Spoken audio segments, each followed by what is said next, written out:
Hey everyone, welcome back to The Ordinary. Today's episode is for university students out there, or honestly, anyone who's been through it. We're diving into all the things no one really tells you about university life. We're not talking about how to pick courses or even find your lecture hall. This is about the stuff you figure out only after you're already in it. The mental health challenges, identity shifts, friendships, and even things like how lonely it can feel. Whether you're just starting out, halfway through, or reflecting back, we hope this convo makes you feel a little less alone and a lot more seen. So let's get into it. I think the first thing that I kind of want to talk about is how there's this social pressure that nobody really prepares you for. And what I mean by this is I feel like it's a common, I don't want to say misconception, but it's a common theme that everyone says you'll meet your best friends in university, or the friends you make in university, they stick with you for the rest of your life. But, and I feel like personal experience and also from what I've heard from other people, often in first year, you don't really make those friends right away. Yeah. What was your experience like in terms of, meeting your best friends in university and that, I guess, a myth? Yeah, I don't know if it's a myth because it could work for some people. Oh, yeah, totally. Some people are paired with somebody that they're sharing their dorm with and they're besties for the rest of their life. And that person is doing a speech at that person's wedding or something like that. Mm-hmm. But I think for majority of the people, what I realize is that in first year especially, you're still kind of figuring out who you kind of mesh with. Yeah. And because of that, it's kind of like when you first enter high school, you know how you're a grade 9 and you're like, whoa, this is completely different. It's a very big change. And then you kind of get into the flow of things later on and then you kind of know who you are. Yeah. Well, all that happens again. Yeah. Right? So even in university, when I first entered first year, well, my experience was a slightly bit different than a lot of other people because I didn't have time to socialize. Right? Because I was commuting from home. Right. So I would have to wake up early and I had 8:30s first year. So I had to wake up every day at 5 and then get to university. And then obviously when you're waking up that early, you don't have a lot of energy. So you don't, I would say in the morning, it took me a while to wake up. But yeah, and the friends I really made in first year, they were more we had a bunch of group projects and stuff. So you naturally talk to people and stuff. But I wouldn't say they were my friends for the rest of university. Okay. Right? Yeah. I feel for me, because I'm thinking back, I also kind of had the same experience as you.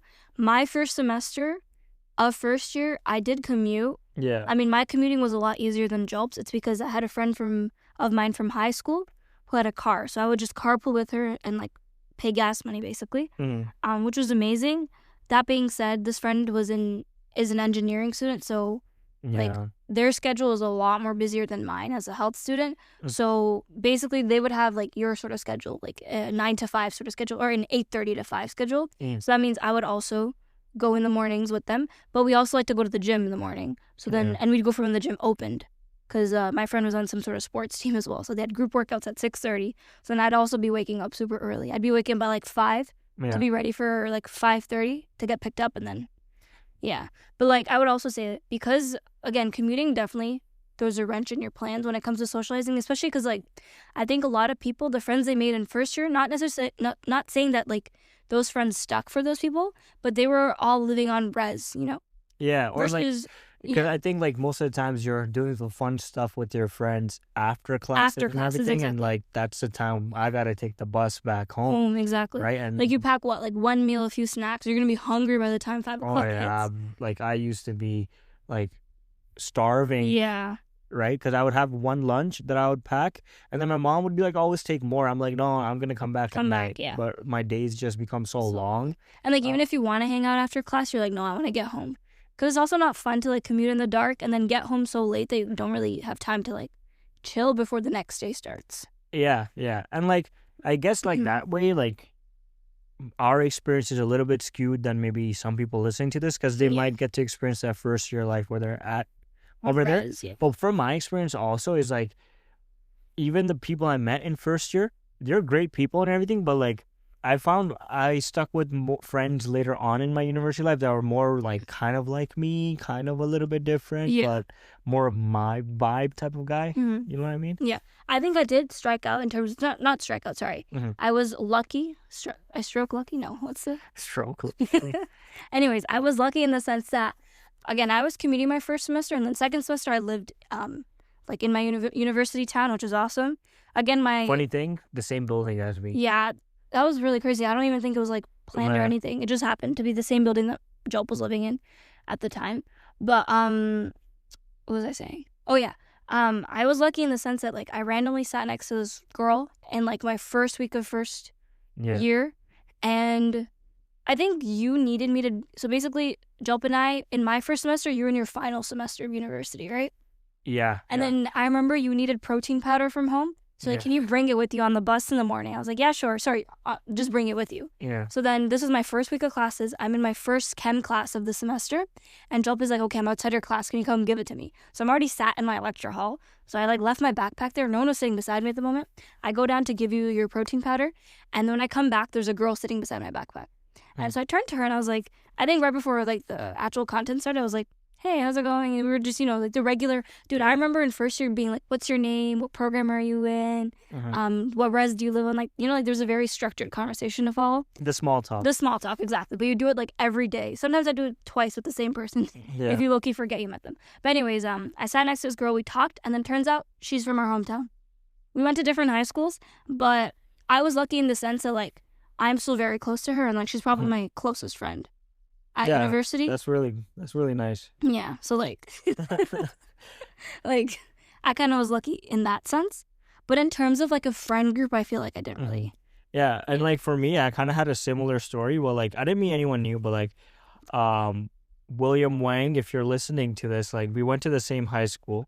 So from grade 9 to grade 12, like we didn't know of each other, but then in grade 9, we literally had every single class together. And then throughout high school, we always had like 1 or 2 classes together. And then we also ended up being at the same university in AFM. But like first year, as I said, he was living on campus and I was kind of like commuting. So like I didn't get to spend much time with him, right? But I think the second year where I actually started living in Waterloo and stuff, I had the time to like actually hang out after school and had the energy and stuff like that. That's when I made some good friends in university and everything like that. But you also got to understand, I also had a lot of my childhood friends going to the campus as well. That's true, yeah. Right? So I had a natural incentive to not really like honestly reach same out. thing. Yeah, you know what I mean? Because I think that's probably another reason why like when people say, oh, you meet your best friends in university, I don't relate too much because I already had my best friends. That's another thing. I felt like I have a good group of friends and I've always had them. Yeah. So I like you said, like maybe I'm not as inclined to socialize as much as I should have in my not like I should have, but like as much as other people did in first year. But like I don't really regret it. Yeah. You know? I mean, what I did try to do was like one of the semesters where I was living away from university, I stayed with a group of my university friends versus my childhood friends. Right. And the main reason was to like, just like hang out with guys that I don't really hang out with all the time. And it was also like close to the end of our program in AFM, and like in the way my program is structured, we get really close to each other because like it gets so tough over the years, right? And you're always going through it, and you need each other to kind of like study together and stuff. So staying with them, kind of in first year they put you in like dorms sometimes with people in your program, to kind of help you like transition better into university. That's what a lot of us students did. We kind of lived with people in our program just because we could always rely on each other for like study sessions and just like debrief sessions. So I think it's a balance of both. You get to meet people and stuff like that, but you also like, based on our situation, we didn't really have a good reason to extra socialize. Yeah. Yeah. Which I think is like a blessing in a way, Yeah. Yeah. All right. Number 2 is that identity crisis is normal. And I had an identity crisis in first year. Right, because remember in high school, like I think you mentioned this before. Like Jalp never used to read, Jalp never used to do this, and then now Jalp reads a lot. Yeah, I picked it up in first year university. Also, there was a point where I shaved my head. I remember this. Yeah, I shaved my head. Like I did a buzz cut. I don't know what I was doing. Were you like listening to a lot of like Dave Goggins or something? Yeah, I was on a big David Goggins grind, just like. Get your shit together, like carry the boat, scare the dogs. Yeah, like I was going, like I wasn't even going through anything. I just wanted to be so disciplined. Yeah. right? So like I took it, oh, I gotta shave my head because then I won't think about my hairstyle or anything like that. That's so weird. Right? I know, but I feel like that's kind of opposite of everyone else. I feel like when you get to uni, people are more conscious of how they look. No, I just wanted to, like, the term lock in is being popped off right now, but I was locked in back then. I created.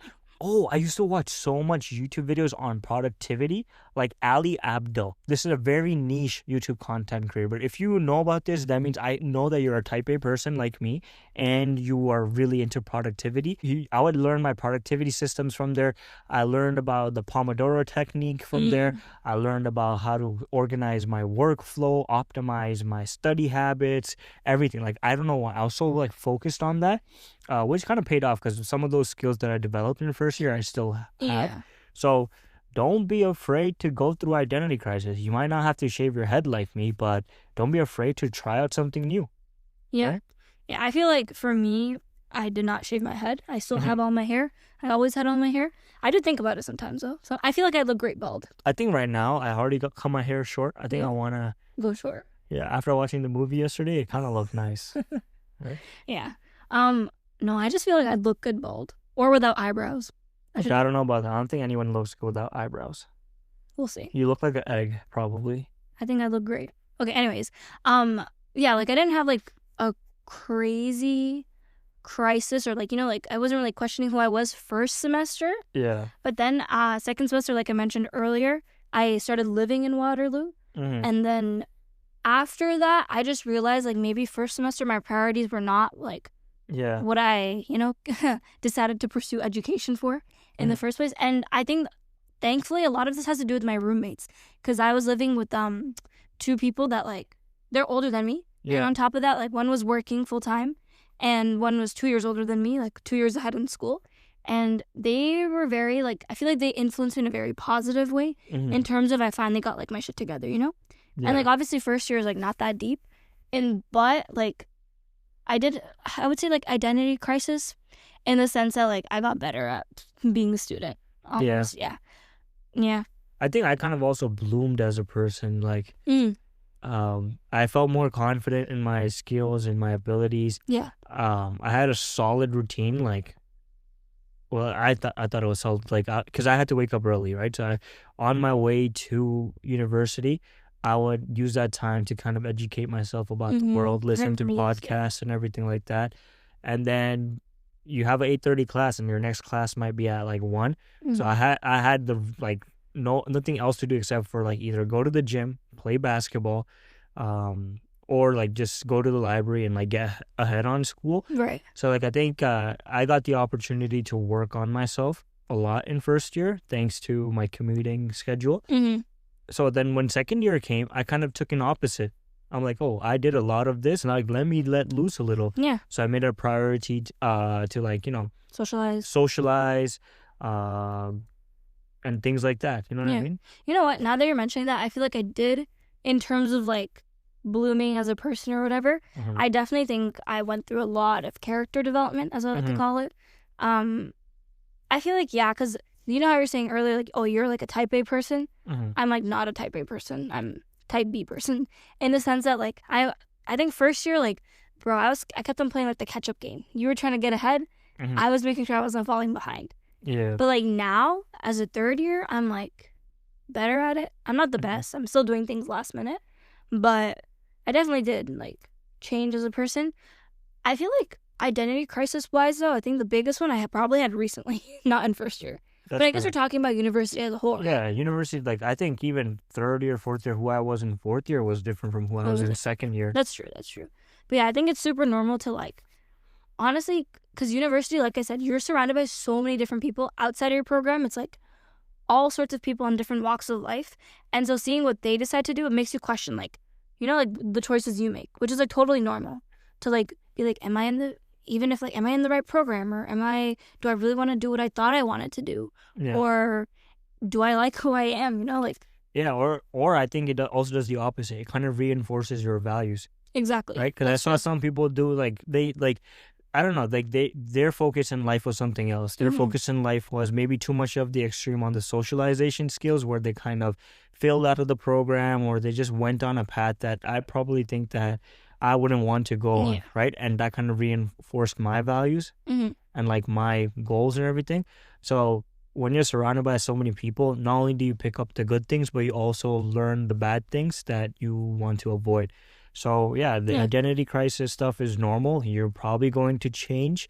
You're not going to be your high school self. You might become somebody better. So don't be, what do you call it? Don't shy away. Don't shy away from that. Yeah.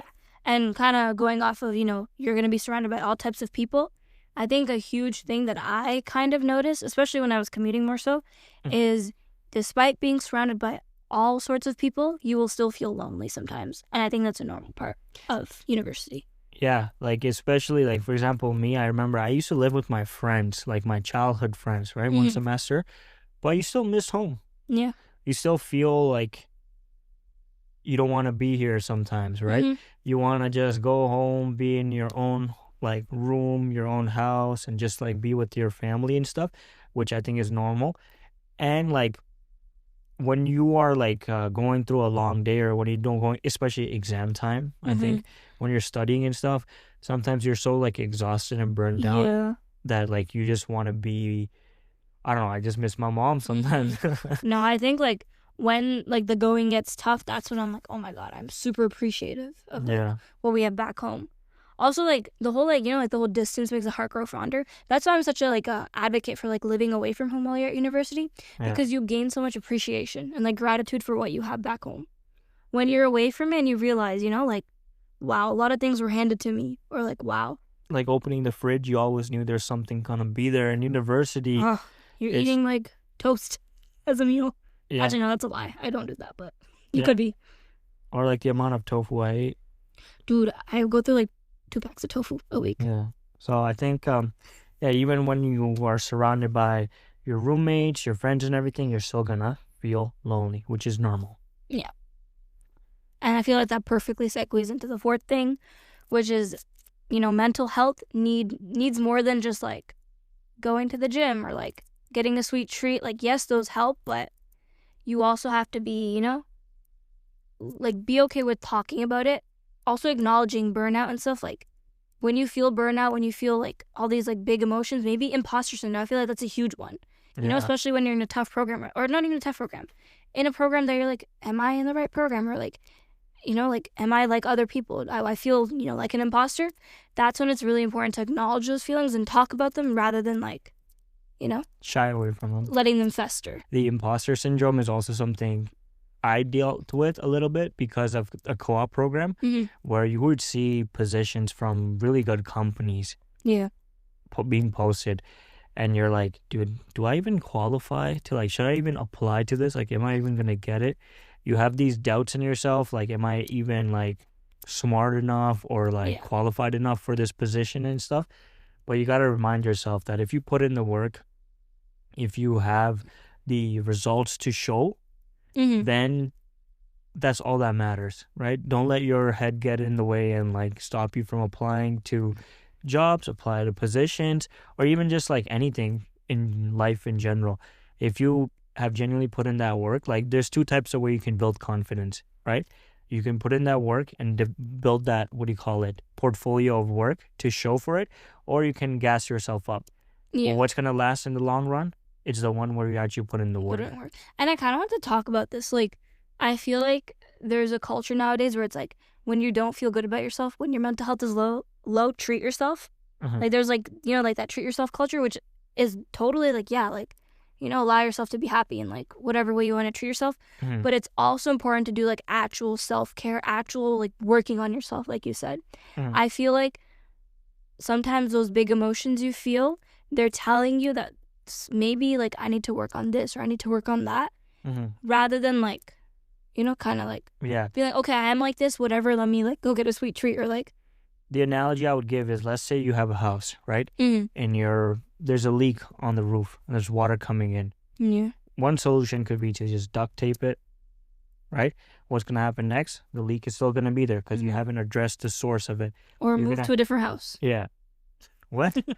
Why are you messing with my analogy? My bad. Then you're going to have a leak coming from a different part of the roof, right? And then you can duct tape that. Or you can just replace the roof, right? You can actually address the issue at hand. Similarly with like this, like the treat yourself culture is like, yeah, if you're stressed out, oh, okay, let me go do this or like do that. But maybe you just need a better work habit. Yeah. Right? Maybe you need to be more productive, right? Like, it's important to like be kind to yourself, but it's also important to be real with yourself. You know what I mean? Yeah. Like, because you're going to do yourself more harm than good if you just treat yourself in the moment to solve the problem temporarily. Exactly. Not actually get to the root cause of it. Yeah. Yeah. Number 5 is professors aren't gods, they're people. So that's something I actually ignored. Like this advice I did. Low-key, me too a little bit. But go ahead. You go first. Yeah, like I just like built an image up in my head. I'm like, oh, this guy is a smart guy. If I go to him and if I act like I don't know, it was just intimidating, right? Because like just imagine you're seeing someone talk to 200 people, 300 people in front of you, and then you don't want to be like going up to them for some reason, or at least I didn't. Right? And I was like, oh, I'll just figure it out by myself. Yeah. Which is good. Like I did end up figuring it out by myself, but I could have saved myself so much time and effort if I just reached out. You know what I mean? Yeah. I think like low-key, I was like that for like my first half of university. Literally just, I want to say this semester and maybe last semester, I learned the value of like, you don't have to like talk, you know, like there's some people like day one of classes, which I personally could never do. But you know what, good on these people for doing that. They will go up and talk to the prof, introduce themselves after class or something, which I'm like, I don't know, they probably want a reference or something, which is why they're doing it, which I personally don't really want to do. But I think for those of you who aren't in university or are going to go, or who are in university and haven't done this yet, make sure to do things like office hours. Like, bro, they're just sitting in their office like waiting for people to like come to them and ask for that one-on-one help, or even with a question or something like that, or like ask them for tips, or just go talk to them. Those office hours, I finally started making use of them literally like properly this semester, I'd say, and my grades reflect it, is all I'm going to say. Like, I don't know if you ever went to office hours. I did. I did, and oh my God, I feel like when you go to office hours, they give you like, not like free marks, but they really help you. Yeah, and they really help you. And they recognize you after that too. Yeah, and I was going to say like that, recognize you, like next time you have a problem or something like that, the professor is going to be able to understand your position 10 times better because he knows who you are. He can put a face to the name and everything and probably understand your situation better. This is kind of not related to university. I think the ability to just like connect with people, even if you're in the work environment, this is something I have made an active effort to do ever since I started working, and like something I preach to all the people that, you know, ask me for feedback at work and stuff is like, don't be afraid to just talk to your colleagues or talk to your professors just to get to know them. It makes a big impact on your career. It makes a big impact on your education, right? Because that's just the way we are. So reach out to them. Don't be like me. Be more like Buddy when it comes to this. I mean, I just started, but yeah. Be more like me. Okay. Number 6 is, let's talk about grades. You're going to university, you know, to learn. So obviously grades matter, but they also don't. Yeah. And what we mean by this is the grades you get, your overall GPA and stuff. Yes, they matter in terms of like, you know what? You know the saying, C's get degrees? I hate that. Because grades do matter, because also in reality, a lot of people want to do stuff after they're done university. So C's don't necessarily, they get you degrees, but what about afterwards? So don't settle for C's. Try your best, get good grades, but at the same time, your GPA doesn't define your entire life, you know? Yeah. Don't let that like become such a big like roadblock that like you have no other time for anything else in life. Yeah. And the way I like to think of this, or this is how I thought about it, I do wanted a good grade, right? But it was more about the process than the result. I couldn't expect myself to get an A+ if I didn't, you know, put in the work and everything. So when you get so invested into the process where you're like, okay, I want to be able to put in X amount of study hours, and then the result will automatically follow. But when you become so result-oriented, it makes it so much more stressful rather than process-oriented. I agree with that. The results are not in your control, especially at university. You're going to have professors going to make midterms and exams difficult on purpose, right? Yeah. So no matter how much you study, everyone's gonna get screwed. And we had courses like that, and especially in my program, where there were classes in second year where like it would literally like weave some people off. Yeah, the purpose of those courses is like to weed people out, to like minimize class sizes and stuff. Yeah, exactly, right? So you're gonna have all those courses. And another thing is like, as Buddy mentioned, other things you need to make time for that, right? You need to make time for yourself. You need to make time to enjoy your life, right? One advice that I gave Buddy and I kind of followed as well is that treat university as a 9 to 5. Yeah. Right? So between the hours of 9 a.m. to 5 p.m., work. Right? So even if you don't have class at 1, 2, 3, use that time to do your studying then. Studying assignments and everything. The reason why I'm saying that, or this is my logic, was like all the good stuff happens after 5. Yeah. All the sports are on after 5. If you're following a TV show, they're on after 5. The world gets more lighthearted and chill after 5. One's really locked in after 5. Yeah, so so use that time after 5 to find some balance and do some work. A lot of people leave off all their work into the evening, and that's when you get burnt out, because from the morning you have classes and then you have another set of work that you have to do at night. Instead, just get it done between 9 to 5. I 100% agree. I feel like, me personally, I just can't do anything after 5 o'clock hits. Like, to me, that's when I mentally clock out. Yeah. And it's maybe because of your advice and just like how I treat school, like a 9 to 5, like you said. But I don't know. I feel like also like your best work won't be produced when you're like, super sleepy or super like, I don't know. Or distracted. Tired, or distracted, yeah. Like you have the game running on the side and you're trying to focus on your school. Nah, like nowadays, I think everyone's realizing that. There's people saying that like multitasking doesn't exist. It's your brain just switching from one task to another task rapidly, really on quickly, and off, right? So instead, just focus on one thing at a time and then do 9 to 5, because I don't know about you guys listening, but I love watching sports. I love just hanging out with friends. I love going to the gym. I love playing like pickup ball and stuff like that. And all that stuff usually happens in the evenings. Oh, yeah. Like, also, like, if you haven't figured this out already, like Job said, after 5 is, when people come out to, like, socialize and stuff. Like, sometimes me and my roommates will go on walks or whatever in the evening, and it's, like, so beautiful seeing all these other students, like, because, I live in a university town, so it's just university kids out and about. They're, I don't know, playing spike ball, or, like, people are on runs, people are just socializing, people are getting, like, bubble tea with their friends, like, everyone's just outside, and it's, like, such a vibe to be outside. Yeah. So don't miss out on that, because you're trying to catch up on work. Do it in the morning, do it before 5, so that you can enjoy your evening. Because one thing I'll tell you this, I'm done university, right? I do not miss studying. I don't look back and I'm like, oh, damn, I wish I studied more. Or, I wish I like got a better grade in that course. I don't even remember the courses I took. But what I miss out is like, oh, the university life, the ability to hang out with your friends, go on these walks with your roommates, cooking with them, sitting with them, and just chatting after a long day. I miss those things, right? Yeah. Those moments, you're not really going to get them back again in your life, right? So don't sacrifice those moments, because those are equally important. Grades do matter, but at the same time, put in processes in place that'll get you those grades so you can stop worrying about it and just focus on the process, right? And like Job said, focus on other things. So I think that leads into the next point, number 7, which is life outside of classes is where the actual growth happens. I feel like we've been basically talking about this, but we're talking about things like, Job, you were in a co-op, so that's kind of different a little bit.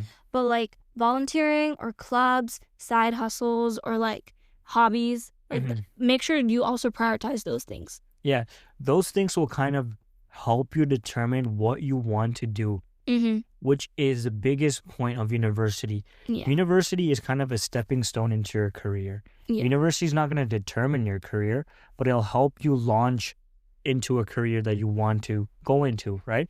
A lot of time people don't take the time to university to really experience what they like and explore things. And because you have not done that exploration, when it's time to, get that degree in your hand, you're more nervous than excited, because you don't really know what I'm going to do. Yeah. You don't really know where you're going to go, right? Like the end goal, obviously it's good to be focused, like, oh, I want this degree when I graduate. But other end goals you should have are like, I want clarity about who I am, what I like, what things in the real world, speak to me in terms of like volunteering or occupation. Yeah.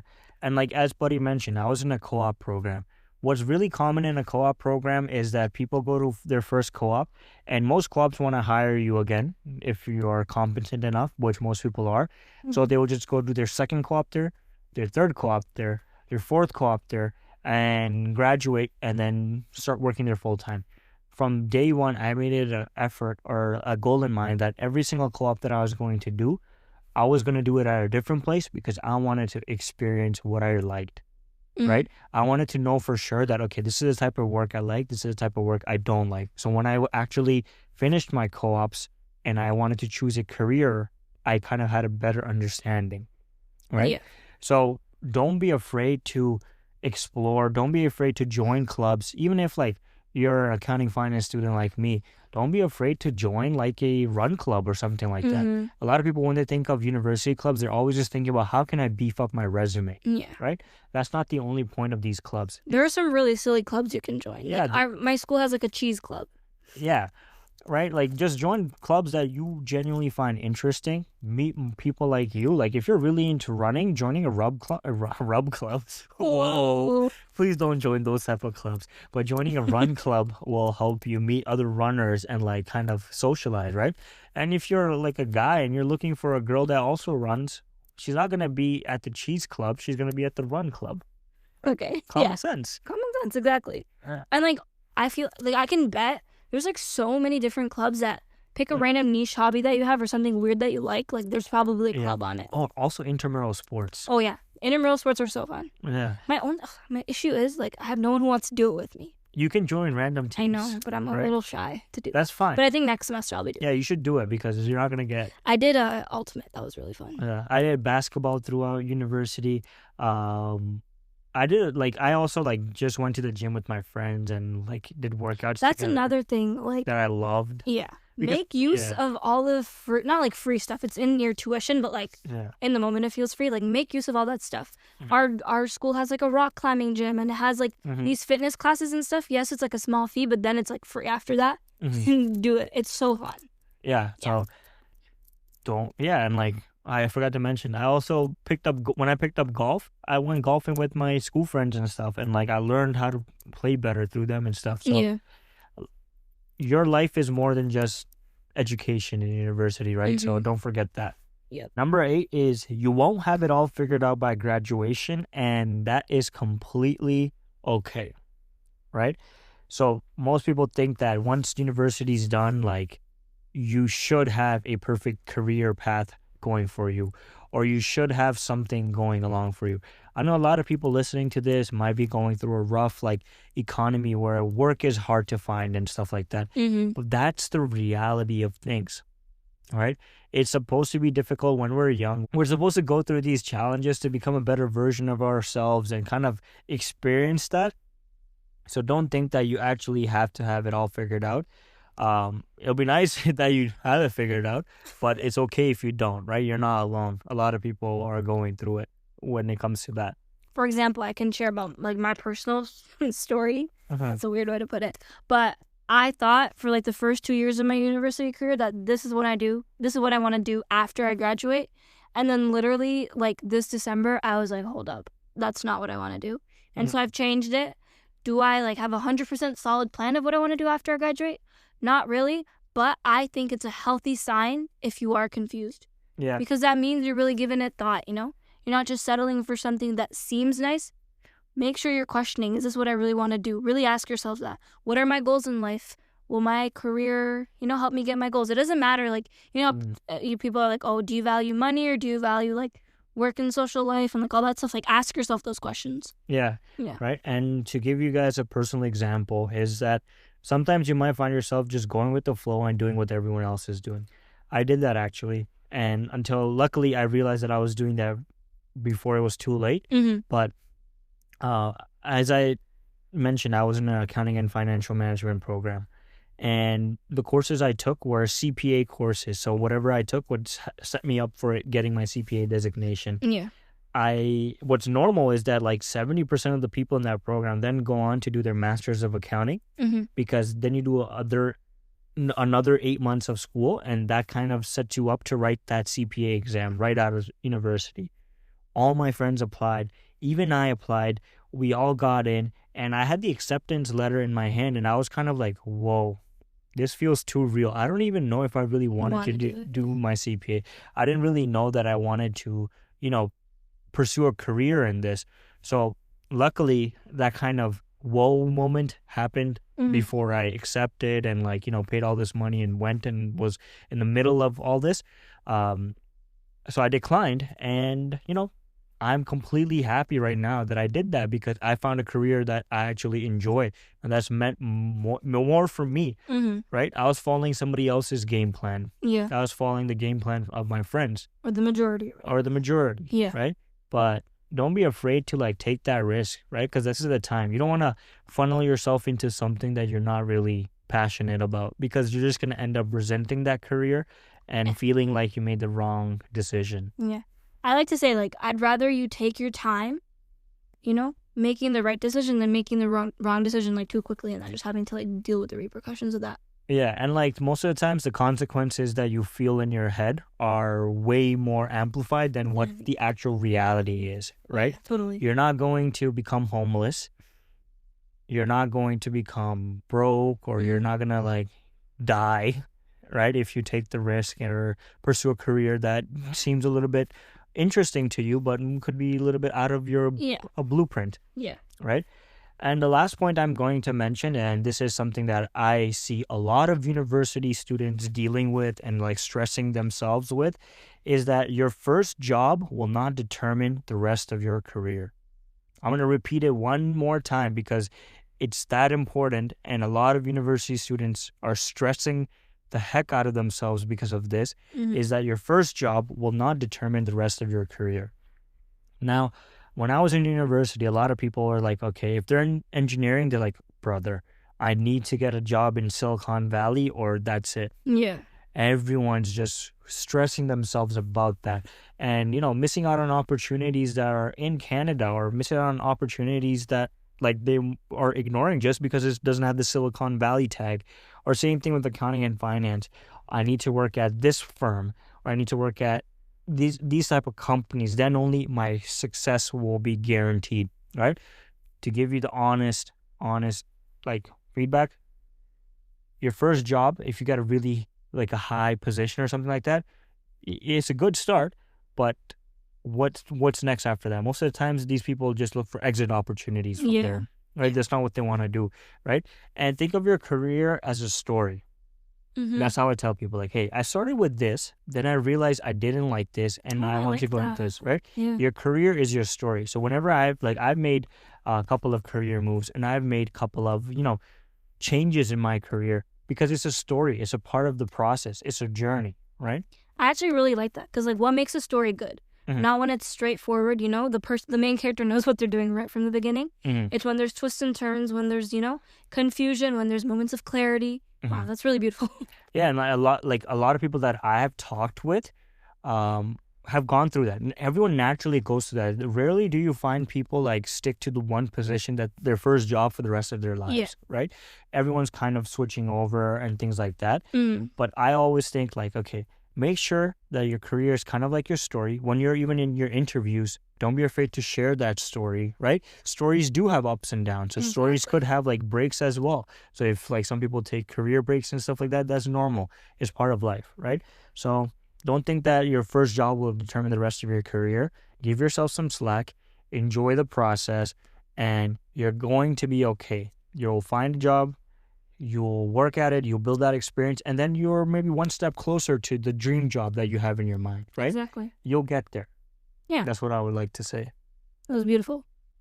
So, if you're listening to this and feeling like, you're the only one who's unsure, overwhelmed, or just trying to get through the week, Jalp and I see you.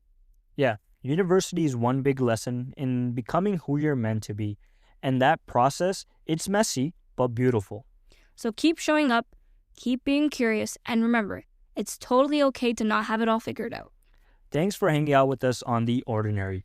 If you like this episode, share with someone who's in university or about to start, and we'll catch you next time. Thanks for listening.